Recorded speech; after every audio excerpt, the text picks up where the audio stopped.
कक्षा 10 के मेरे प्यारे विद्यार्थियों, बहुत बहुत स्वागत है आप लोगों का आज के इस नए वीडियो में। मेरे प्यारे विद्यार्थियों, आइए देखते हैं क्या है आप लोगों के लिए आज। आप देख सकते हैं कक्षा 10 विषय हिंदी भाषा, कक्षा 10 विषय हिंदी भाषा और पाठ है वाक्य भेद की पुनरावृत्ति की बात कर रहे हैं। प्यारे विद्यार्थियों, ये पुनरावृत्ति का हमारा जो क्लास चल रहा है, इसके लिए आप ये समझ सकते हैं कि पुनरावृत्ति कुछ और बात शुरू करें इससे पहले हम ये बता देना चाहते हैं कि वाक्य भेद जो आपका शीर्षक है, क्या है? वाक्य भेद। प्यारे विद्यार्थियों, ये जो वाक्य भेद है ये ऐसे ही ना समझिए, इसमें है ये है रचना के आधार पर। इसके आधार पर, रचना के आधार पर ये बात आपसे करनी है, सबसे पहली बात। और कार्य रिवीजन को शुरू करें इसके पूर्व मेरे प्यारे विद्यार्थियों, आप सब बच्चों को मैं धन्यवाद ज्ञापित करता हूं अपनी ओर से, अपनी पूरी टीम की ओर से, विद्यालय परिवार की ओर से, कि आप लगातार वीडियो देख रहे हैं और अपना नाम, क्लास और सेक्शन कमेंट बॉक्स में लिख रहे हैं। प्यारे विद्यार्थियों, मैं यह भी कहता हूं कि अगर किसी भी तरह की आपको समस्या है समझने में बातों को, तो आप निश्चिंत होकर अपने कमेंट बॉक्स में अपनी क्वेरी को, अपनी समस्या को, अपनी विवाद को, अपनी परेशानी को लिखिए।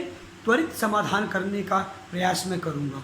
मेरे प्यारे विद्यार्थियों, वाक्य भेद रचना के आधार पर इसलिए हमने लिखा क्योंकि क्लास 9th में भी आप वाक्य भेद अर्थ के आधार पर पढ़ चुके हैं, और अर्थ के आधार पर वाक्य, जहाँ क्लास 9th में आप 9 भेद पढ़े होंगे, 8 भेद पढ़े होंगे, वहीं आज क्लास 10th में जो आपने वाक्य भेद पढ़ा है वो केवल और केवल रचना के आधार पर वाक्य 3 भेद हैं। अब उन 3 भेदों की क्रमशः हम चर्चा करेंगे, बातें करेंगे, लेकिन इसके पूर्व मैं आपको बता देना चाहता हूँ कि पुनरावृत्ति का जो इसके पहले का वीडियो आपको प्राप्त हुआ है, उस वीडियो में हमने आपको होल सिलेबस, जितना भी पाठ्यक्रम NCERT के द्वारा निश्चित किया गया है क्लास 10 के लिए, वो लिखा। उसके बाद PT एग्जामिनेशन के लिए कितना कोर्स आवश्यक है वो बताया।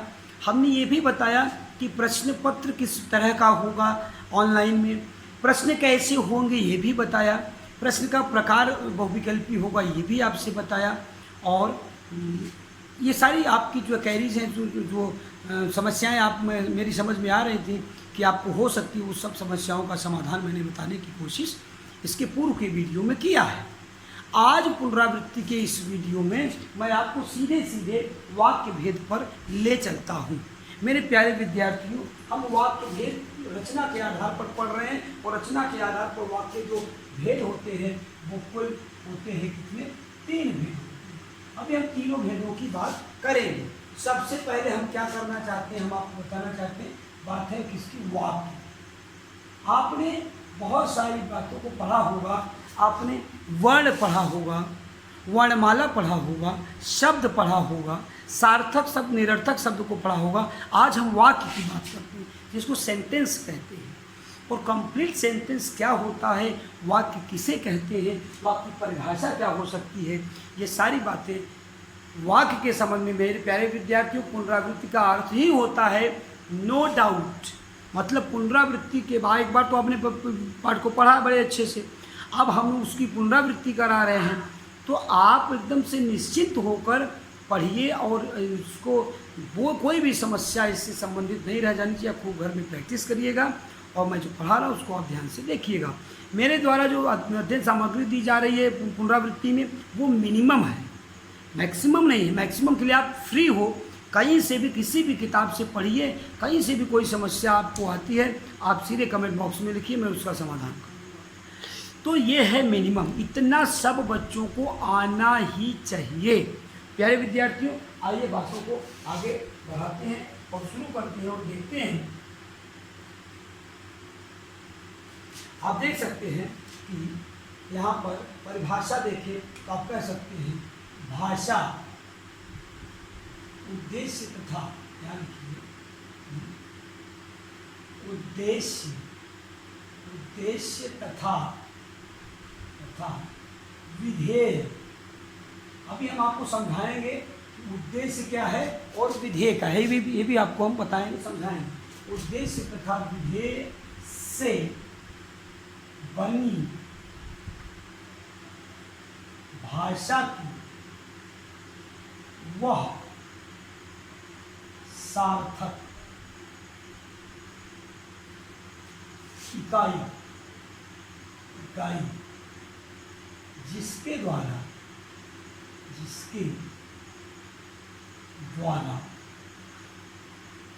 वक्ता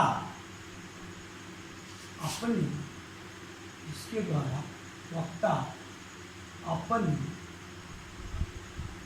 मन के भावों को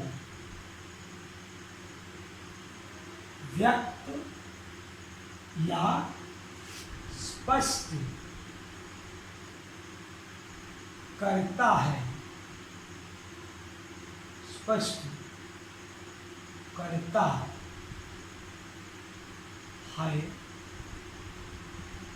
उसे वाक्य कहते हैं। दूसरी परिभाषा अगर देखें हम लोग, यहाँ सेकंड डेफिनेशन की बात अगर करें, अगर ये आपको विस्तृत लग रही हो, लंबी चौड़ी बातें परिभाषा लग रही हो, तो मैं शॉर्टकट में परिभाषा आपको बताता हूँ, उसको आप समझने की कोशिश करिए। आप कहेंगे कि अपने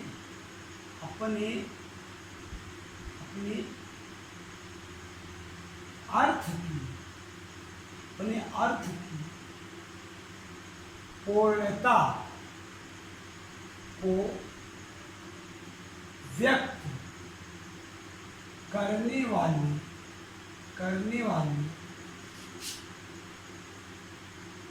सार्थक शब्दों के समूह वाक्य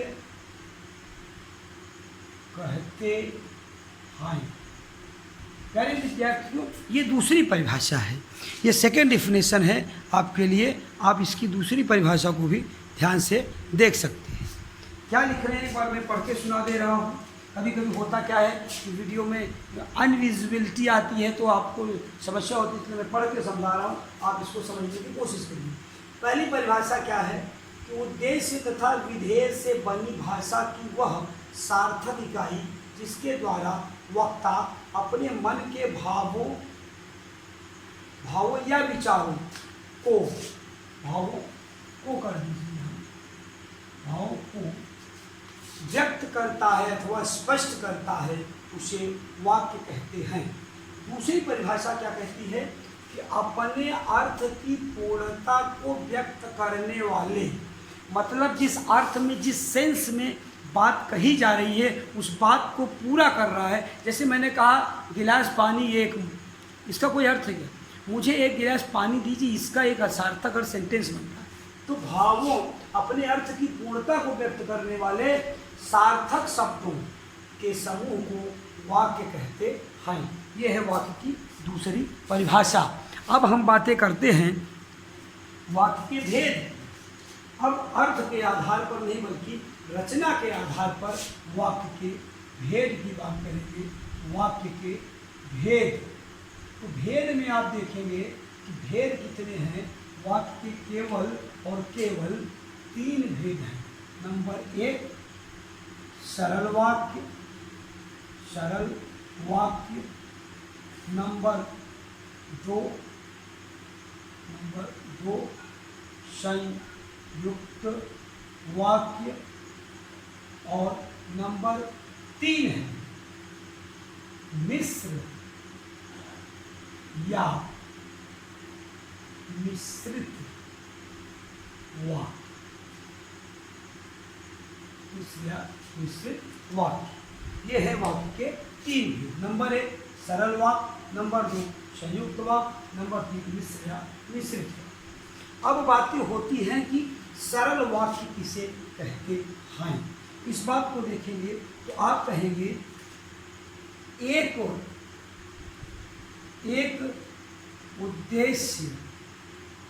उद्देश्य तथा एक ही विधेय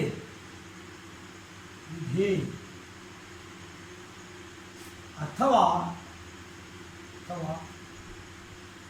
एक क्रिया तथा एक कर्ता से बने वाक्य सरल वाक्य कहलाते हैं। ये है प्यारे विद्यार्थियों, ये सरल वाक्य की परिभाषा ये बनती है। संयुक्त वाक्य की परिभाषा की जब बात करेंगे तो यहाँ पर हम लोग देखेंगे कि संयुक्त वाक्य क्या है, और फिर उसके बाद मिश्र या मिश्रित वाक्य की परिभाषा हम देखेंगे। अब संयुक्त वाक्य की अगर बात करें तो संयुक्त वाक्य की बात आप देख सकते हैं कि यहाँ पर आपकी पाठ्य पुस्तक के पृष्ठ संख्या 138, आप अपनी पाठ्य पुस्तक के पृष्ठ संख्या 138 को देख सकते हैं। यहाँ पर आप देखिए बहुत सारी बातें आपको लिखी गई हैं, इसको आप पढ़िएगा, इसकी बातों को समझिएगा। यहाँ देखिए क्या कह रहे हैं, समझिए बात को। कह रहे हैं संयुक्त वाक्य में आने वाले सभी उपवाक्य स्वतंत्र उपवाक्य होते हैं। स्वतंत्र उपवाक्यों से तात्पर्य यह है कि इन्हें अलग स्वतंत्र हो सकता है। संयुक्त वाक्यों में आए उपवाक्य समान स्तर के उपवाक्य होते हैं, किसी से बड़ा कोई न छोटा होता है, इसलिए संयुक्त उपवाक्यों को समानाधिकरण उपवाक्य भी कहते हैं। मतलब बात को समझिए, मैं आपको समझाने की कोशिश करता हूँ। आप यहाँ पर देखिए, कम से कम यहाँ क्या कहेंगे आप डिफिनेशन में कह सकते हैं कि कम से कम दो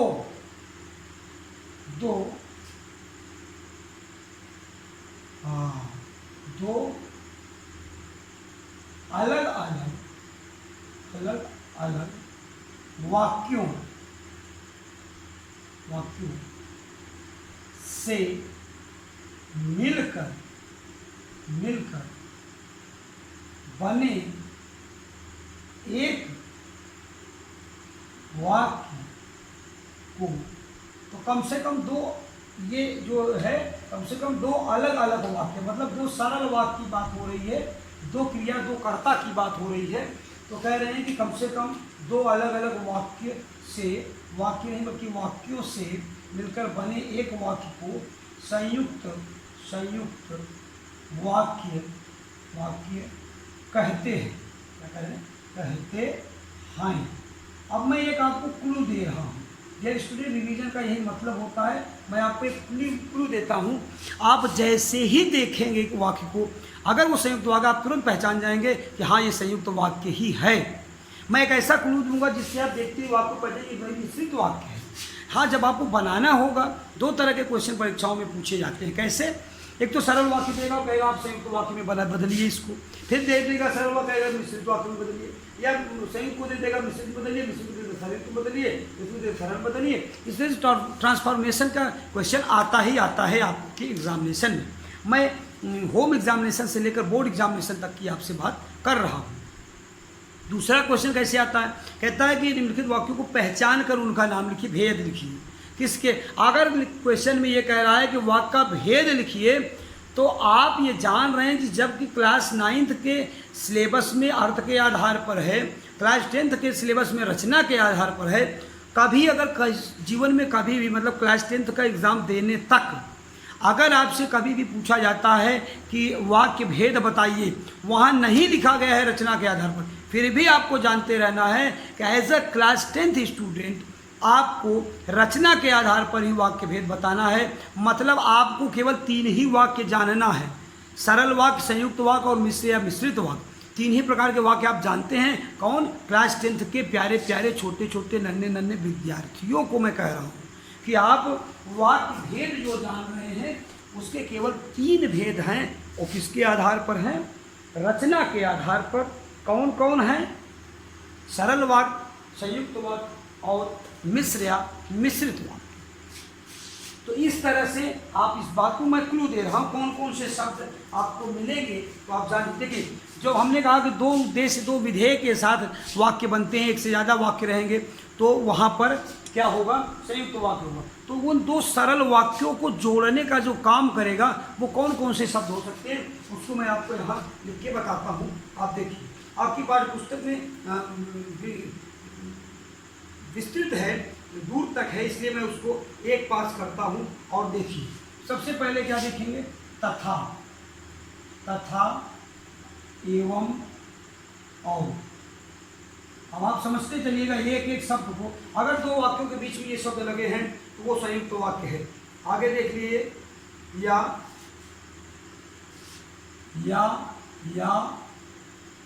न,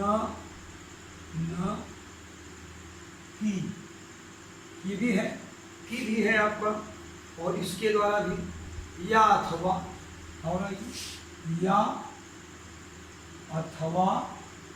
और देख लीजिए कौन कौन से यूनिक शब्द हो सकते हैं। इसके अलावा हो सकते हैं मगर, पर, लेकिन, बल्कि, मगर, पर, लेकिन, और बल्कि।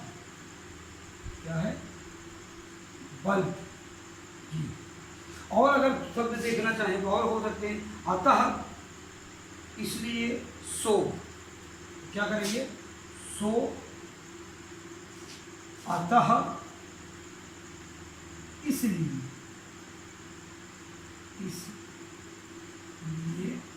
आदि। प्यारे विद्यार्थियों में मेरी बात आप समझ पा रहे होंगे। ये क्या मैं दे रहा हूँ, ये आपके लिए प्यारे बच्चों संजीवनी बूटी की तरह है। इसको आप समझने की कोशिश करिए। अब आप देखिए कि यहाँ आप देखिए होता क्या है, आप समझिए। सरल वाक्य और संयुक्त वाक्य, पहले मैं अंतर स्पष्ट कर दूँ। अगर कोई आपसे कभी पूछ ले या न पूछे तो भी आप जानते रहिएगा। देखिए सरल वाक्य संयुक्त वाक्य में अंतर क्या है।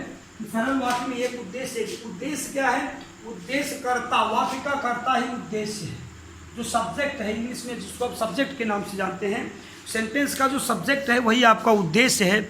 और सब्जेक्ट के अलावा जितनी भी चीज़ें हैं आपके, वो सब के सब क्या हैं, सब्जेक्ट के अलावा जो भी चीज़ें आपको दिखेंगी वो सब की सब चीज़ें क्या हैं, वो विधेय हैं।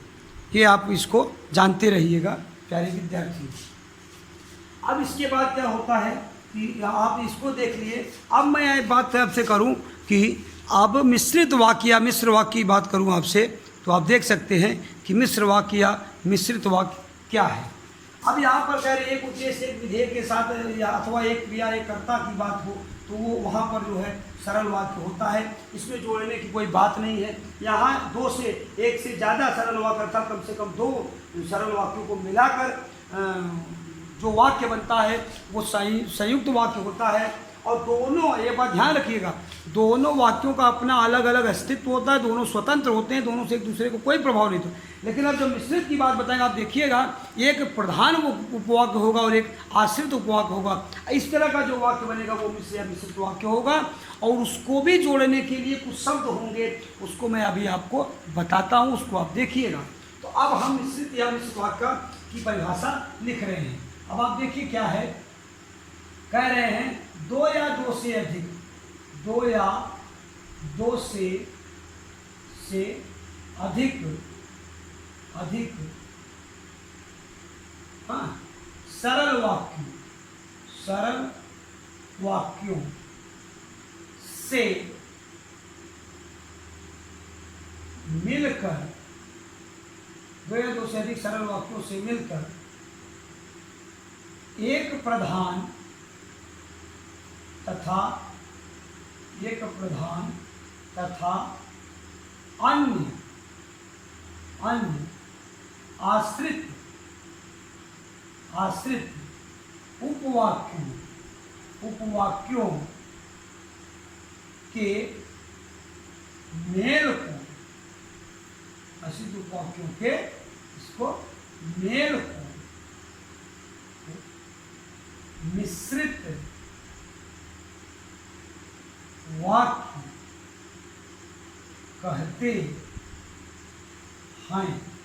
प्यारे विद्यार्थियों, ये है इसकी परिभाषा कहते हैं। अब हम उन शब्दों को बताएंगे जो दो या दो से अधिक सरल वाक्य हो और एक प्रधान उपवाक्य और अन्य मिश्रित उपवाक्य हो, तो ऐसे वाक्य को मिश्रित उपवाक्य कहेंगे।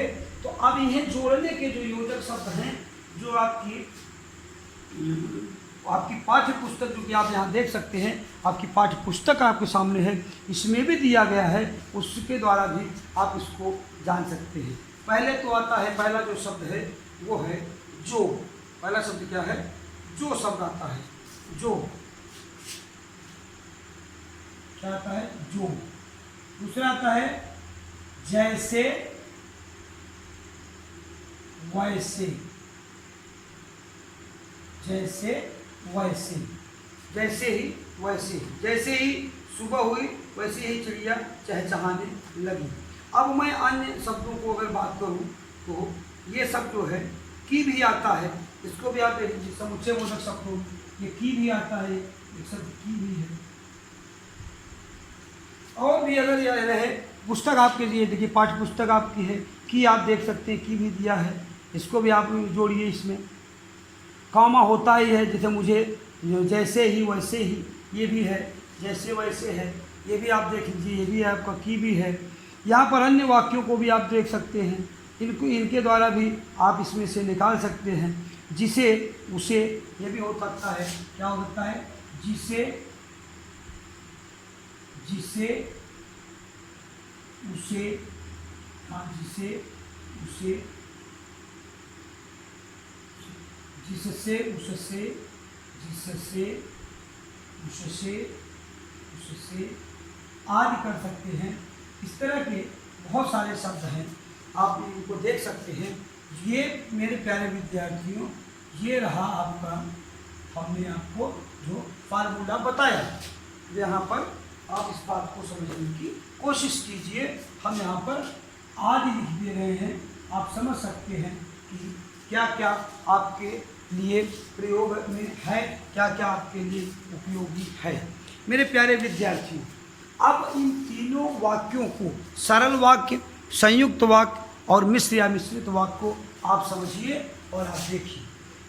मैं आशा करता हूँ कि आप बातों को अच्छी तरह से समझ चुके होंगे। गृह कार्य की चर्चा करते हैं। तो गृह कार्य में आप कह सकते हैं, पहला जो गृह कार्य है वो ये है कि वाक्य की परिभाषा,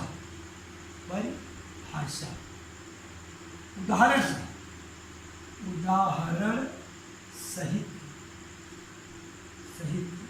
लिखिए।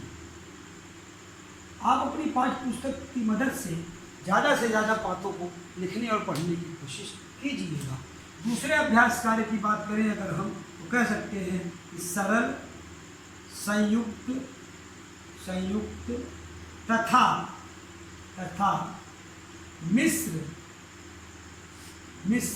मिश्रित कर दीजिए, मिश्रित वाक्यों की परिभाषा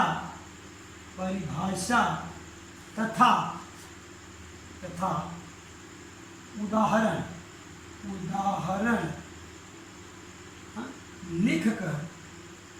लिखकर अभ्यास कीजिए। ये है प्यारे विद्यार्थियों आपके लिए होमवर्क। आप देखिए, आप यहाँ पर देख सकते हैं, पहला होमवर्क कह रहा है कि सरल, यहाँ है वाक्य की परिभाषा उदाहरण सहित लिखिए। वाक्य की परिभाषा उदाहरण सहित लिखिए। दो परिभाषाएं हमने आपको दिया है, इनको लिखिए। फिर कह रहे हैं सरल, संयुक्त तथा मिश्रित वाक्यों की परिभाषा। सरल की परिभाषा, संयुक्त की परिभाषा, मिश्र या मिश्रित की परिभाषा तथा उदाहरण लिखकर अभ्यास कीजिए। उदाहरण भी लिखिएगा, अपनी पाठ्य पुस्तक की मदद से भी लिखिएगा, आप अपने से भी लिखिएगा। योजक चिन्हों को लगाकर, इन चिन्हों को, दो सरल वाक्यों के बीच इन चिन्हों को लगाइएगा, संयुक्त वाक्य बन जाएगा। दो सरल वाक्यों के बीच इन चिन्हों को लगाइएगा, जैसे वैसे, जो की, वो की, तो वो जो है मिश्रित वाक्य बन जाएगा। इसका पूरा का पूरा अभ्यास कीजिएगा। मेरे प्यारे विद्यार्थियों, आज के लिए इतना ही। आशा करता हूँ इस विश्वास के साथ कि आप घर में खूब परिश्रम कर रहे होंगे। पुनरावृत्ति को खूब परिश्रम के साथ देखते हैं कि आपको कोई डाउट ना रह जाए। कोई डाउट रहता है उसको आप अपने कमेंट बॉक्स में लिखिए। आप अपना नाम, क्लास, सेक्शन कमेंट बॉक्स में ज़रूर लिखते रहिए। और इन्हीं शुभकामनाओं के साथ आज के लिए इतना ही। मिलते हैं नेक्स्ट वीडियो में, तब तक के लिए धन्यवाद।